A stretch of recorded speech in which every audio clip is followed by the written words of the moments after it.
tinggi. Rajan tidak nampak apa yang tiga orang di belakang nampak.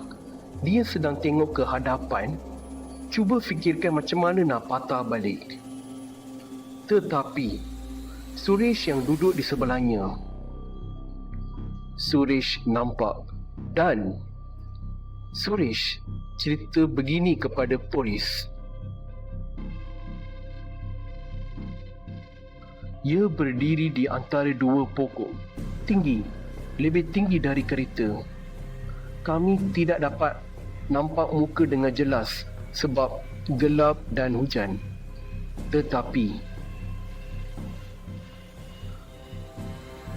tangan-tangannya terlalu panjang sampai ke lutut dan ia pegang sesuatu seperti parang yang panjang. Kemudian ia bergerak. Bukan lari, bukan berjalan laju, berjalan perlahan ke arah kereta. Rajan baru nampak ia dalam lampu kereta.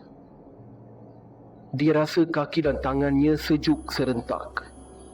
Dia tekan minyak